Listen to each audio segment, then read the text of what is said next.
Everyone, good afternoon. কেমন আছো তোমরা সবাই? আমি খুব ভালো আছি and welcome back to my channel দীপুর পাঁচালী। আজকে হোলি, দুপুর বাজে এখন 3টে। হ্যাপি হোলি সবাইকে জানাই হ্যাপি হ্যাপি হ্যাপি হোলি। সবার মানে সবার হোলি যেন খুব ভালো কাটে। তোমরা সবাই রং খেলছো জানি, আমাদেরও ইচ্ছে ছিল রং খেলার, কিন্তু অনেক কারণে আমরা রং খেলি না, কোনো বছরই খেলি না। তাও হালকা পাতলা গায়ে একটু লাগিয়ে দিলাম, মা বাবাকে একটু পায়ে আবির দিয়ে একটু প্রণাম করলাম। আমাদের আগরতলা শহরটা না খুব ছোট, মানে কথা এক লাইন শেষ না হতে হতেই টার্নিং চলে আসে। তো যাই হোক, তো সেটা বলছিলাম, আজকে হোলির দিনে রাস্তাঘাট তো ফুল ভর্তি, সবাই বাড়ি থেকে বেরিয়ে পড়েছে। আমি মেবি বাড়ির ভেতরে ছিলাম, যতক্ষণ অব্দি বাড়ি থেকে বের হয়নি বুঝতে পারিনি মানুষ এমন ভাবে রং খেলছে। অবভিয়াসলি সবার হোলি এমন একটা দিন যে সবার সেলিব্রেট করা দরকার, আমরাও করবো, বাট একদম ছোট্ট করে, একদমই ন্যূনতম ভাবে, কেননা রং দিয়ে আমাদের সবারই একটু প্রবলেম আছে, তো সেটাই আর কি। তো যাচ্ছি এখন ওই বাড়ি গুনগুনের সাথে হোলি সেলিব্রেট করতে। গুনগুনে এটা সেকেন্ড টাইম হোলি, কারণ ওর বয়স হচ্ছে 3 বছর, বাট আগের 2 হোলি এক হোলি একদমই ছোট ছিল, ঠিক আছে। আরেক হোলিতে জাস্ট ও দেখতে শুনতে পারে, কালার চিনতে পারছে, এমন একটা পজিশনে ছিল। এখন তো প্রপার, এখন তো ভালো জানে যে কিভাবে রং লাগাতে হয়, লুকিয়ে হাতটাকে লুকিয়ে তারপরে গালে রং লাগাতে হয়, তো সবকিছুই জানে। তো সেই আর কি। তো যাচ্ছি এখন আমরা হোলি খেলতে ও বাড়ি। চলো তোমাদেরকেও সঙ্গে নিয়ে যাচ্ছি। আশা করছি তোমরা সবাই রং খেলছো। গতকালকে থেকে সবাই রং খেলা শুরু করে দিয়েছে, বাট আজকে শনিবার। আজকে আমরা মনে করি গতকালকের দিনটা ছিল রাধাকৃষ্ণের জন্য, মানে ভগবানরা হোলি খেলবেন, রং খেলবেন, আজকে আমাদের জন্য। তো সবসময় এটাই ছোটবেলা থেকে দেখে এসছি, করে এসছি, তো সেটাই আর কি। চলো ওই বাড়ি যাই। বাড়ি গিয়ে গুনগুনের সাথে দেখা হয়েছে ঠিকই, বাট মা বাবার সাথে দেখা হয়নি। ওরা কোনো একটা ইমার্জেন্সি কাজে আমার মামার বাড়িতে, মাসির বাড়িতে এমন কোথাও গেছে। তো ওখানে আর বসে থাকলাম না, ওখান থেকে একটু খাওয়া দাওয়ার ব্যাপার ছিল। খাওয়া দাওয়া করে আমি আর ও বেরিয়ে পড়েছি। একটা সুন্দর বিকেল হচ্ছে, একটু ঘুরে আসি ভাবলাম। আজকে তো আরও দোল আর রং খেলা, রাস্তায় রাস্তায় প্রচুর মানুষ। আমরা একটু গিয়েছিলাম লেম্বুছড়া দিকে। এই জায়গাটা না আমরা প্রত্যেকবারই এমন কোনো অকেশনের দিনেই আমাদের যাওয়া হয়। এমনিতে ঘুরতে গেলে নর্মাল আমরা উদয়পুর বা সাউথ ত্রিপুরা, নর্থ ত্রিপুরা, ধলাই এসব জায়গা মানে দিকে চলে যাই। এসব জায়গাতে শুধু একমাত্র সরস্বতী পুজো আর না হলে রং খেলা, এসব দিনেই আসা হয় আর কি। তো এই যে চলে এলাম, বেশিক্ষণ না, মোটামুটি 1.5 ঘন্টার মতো ঘোরাঘুরি করে বাড়ি চলে গেছি।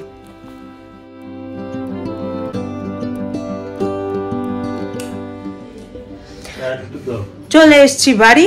অ্যাকচুয়ালি ওই বাড়িতে গিয়ে কোনো কারণে আমার মা বাবা ওরা সবাই একটু বেরোতে হয়েছে, একটু মাসির বাড়িতে যেতে হয়েছে, তো সেই জন্য দেখা হয়নি। দিদি, গুনগুন আর দাদাভাইয়ের সাথে দেখা হয়েছে, রং খেলে নিয়ে এমনি একটু খাওয়া দাওয়া করে বাড়ি চলে এসেছি। সেগুলোর মানে অল্প সময়ের জন্য গিয়েছিলাম, তো কোনো রকমে জাস্ট খাওয়া দাওয়া করে চলে এসেছি।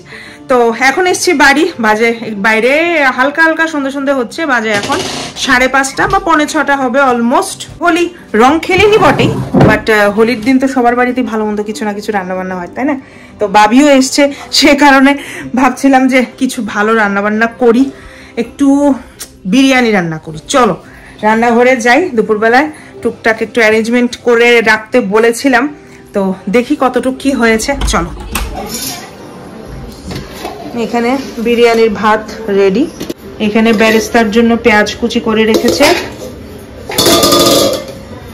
তারপর এখানে আদা রসুন ছোলা, আলুও আছে। এগুলো সব আস্তে আস্তে আমি এবার শুরু করে দিই, রান্না বান্না বসিয়ে দিয়েছি। আর আগে প্রথমেই ভেজে নেব বেরেস্তাটা।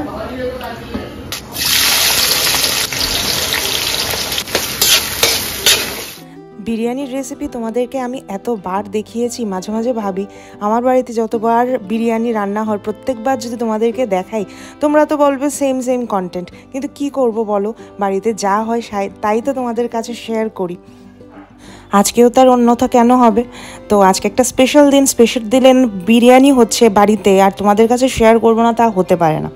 আর এইদিকে সৌম্য বাজার থেকে যে মাংস এনেছে, জাস্ট দেখো, জাস্ট মুরগির প্রথম পার্টটা কেটে এনেছে আর বাকি লেগ পিসের পুরো নিচের পোর্শনটা নিয়ে এসছে ভালো কথা। আমি কি মানে বাজারে কি আগে মুরগি কাটার কাজ করতাম? ও যে আমাকে কি ভাবে আমি বুঝি না, ও মনে করে আমি সব কিছু কাটতে পারি। তো এই এত বড় মুরগির রানটাকে আমি বসে বসে এখন কাটছি।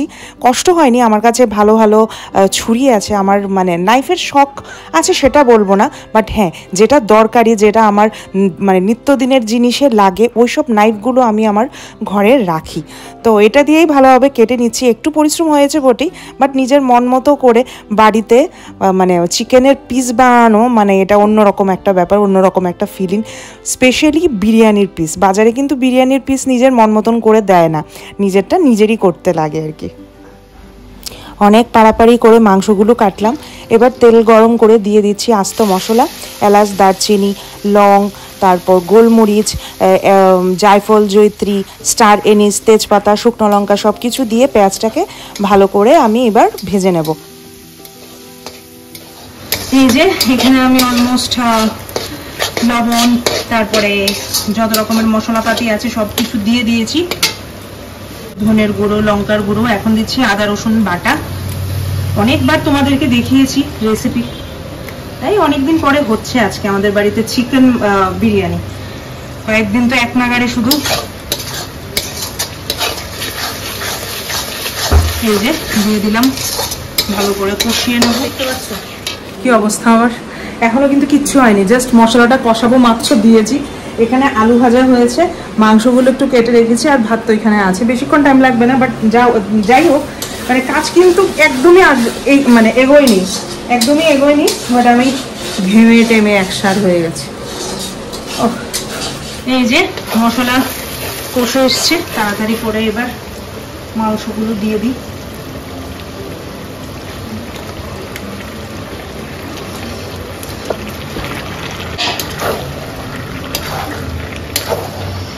গ্যাস একদম হাই ফ্লেমে দিয়েছি, এবার কষতে থাকো, আস্তে আস্তে কষবে।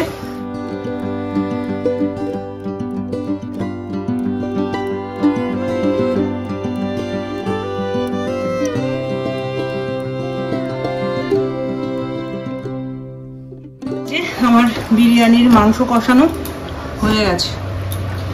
সবসময় তো দেখাই, এটা নতুন করে কি আর দেখাবো, তাই আগে ভাগে করে নিয়েছি। এই যে মাংস, আলু সবকিছু দেওয়া হয়ে গেছে, ঠিক আছে। জানি না মাংসগুলো সেদ্ধ হয়েছে কিনা, আমার তো মনে হয় হয়েছে। কথা তো করি, ঠিক আছে, চলো।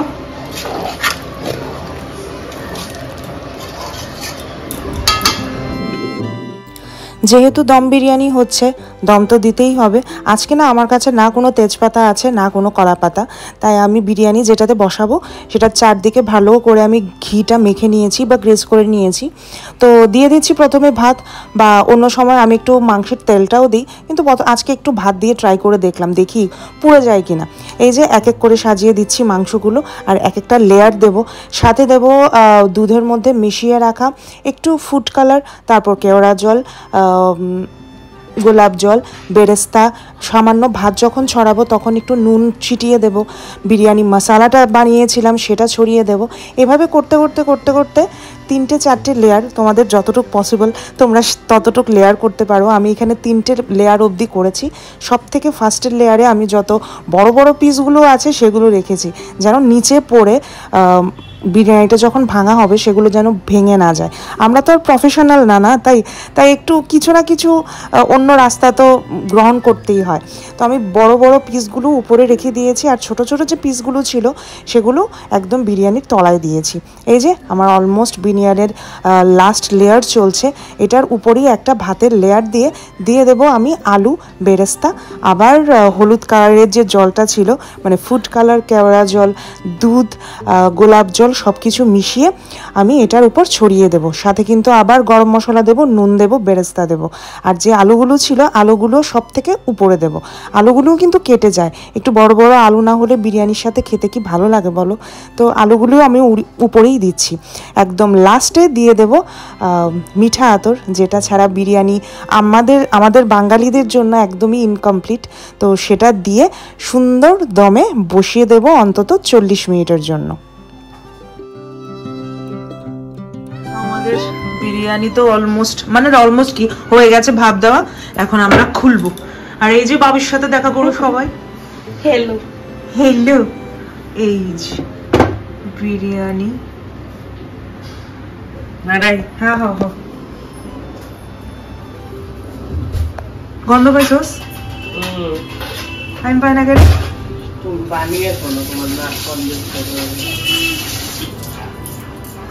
দেখো কেমন হয়েছে, এইবার গিয়া পাইছি গন্ধ। এখানে এখন বিরিয়ানি খোলা হচ্ছে। হয়ে গেছে অনেকক্ষণ, আধা ঘন্টার মতো বিরিয়ানি বানানো হয়েছে। তো ভাবলাম একটু পরেই খুলি আস্তে ধীরে।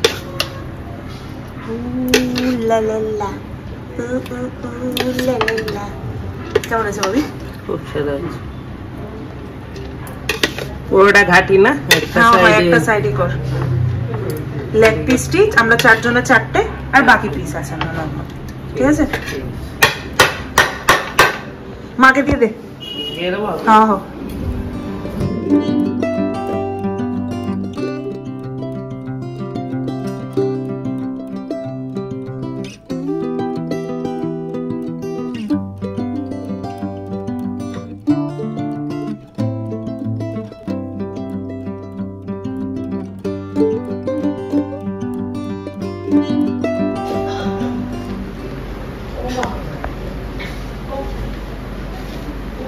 একটু দম দিলে ভালো আসতো না ভাবি, একটু দম দিলে ভালো আসতো।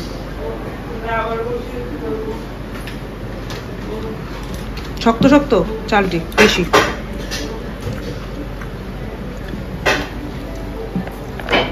চালের প্রবলেম,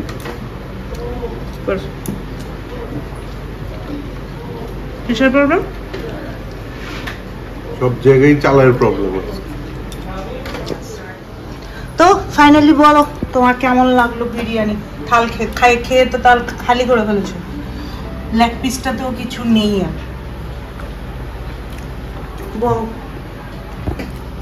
আমার কাছে খুবই ভালো লেগেছে। অনেকদিন পরে একটু লাইট বিরিয়ানি খেলাম মনে হলো। বিরিয়ানির দিক থেকে কোনো চাপ নেই, জাস্ট বিরিয়ানিতে তেলটা একটু কম, তেল ঘিয়ের পরিমাণটা কম। ভালোই তো হয়েছে, আর এখন একটু কম খেলেই ভালো। এখন আমরা যেহেতু তেল আর ঘিটা একটু কনসিডারেবলি কম খাচ্ছি, তো ইনফ্যাক্ট আমরা এখন রাতে ভাতও খাই না। আমরা বলতে আমি আরও রাতের মিলটাও চেষ্টা করছি স্কিপ করতে। তো আজকে অনেকদিন পরে প্রায় আমি রাতে খাচ্ছি, তো ভালো লাগছে। আর কি গরম, তোমার মাথাটা চিকচিক চিকচিক করছে গরমে। আর এখানে ইয়াখনি আছে, মানে যে মশলাটা এটা ইউজ করিনি, জাস্ট উপরে হালকা যে তেলটা আছে, তোমাদেরকে তো রেসিপি দেখিয়েছি, ওইটার দিয়ে সবটা বানিয়েছি। সেজন্যই বলছি একদম লাইট হয়েছে, মশলা আমি দেইনি। আর বিরিয়ানি তো হয়ে গেছে। ভাতটা আমার কাছে লাগছিল একটু নরম হলে ভালো হতো, সেজন্য আবার একটু বসিয়েছি দমে। অসুবিধা নেই, হয়ে যাবে একটু দুধ দিয়ে ভালো করে। কি গো, কি খবর তোমার? আগে বলো, তোমাকে তো অনেকদিন পরে দেখছে ওরা। হাই, এখন আমি একটু ভালোই আছি। আর বিরিয়ানি খেলাম অনেকদিন পরেই, মাটন বিরিয়ানিটা। হ্যাপি হলে বলবে না সবাই? হ্যাপি হলে সবাই। আর বিরিয়ানিটাও খুব ভালো হয়েছে, খুব কম তেল দিয়ে রান্না করেছে দীপশা, কিন্তু খুব টেস্ট হয়েছে। ভালো লেগেছে তোমার? খুব ভালো। এই যে সঙ্গে তো আবার রায়তাও আছে স্পেশাল। কারোর জন্য হয়নি, শুধু তোমার জন্য হয়েছে। আমার রায়তা ছাড়া একদমই ভালো লাগে।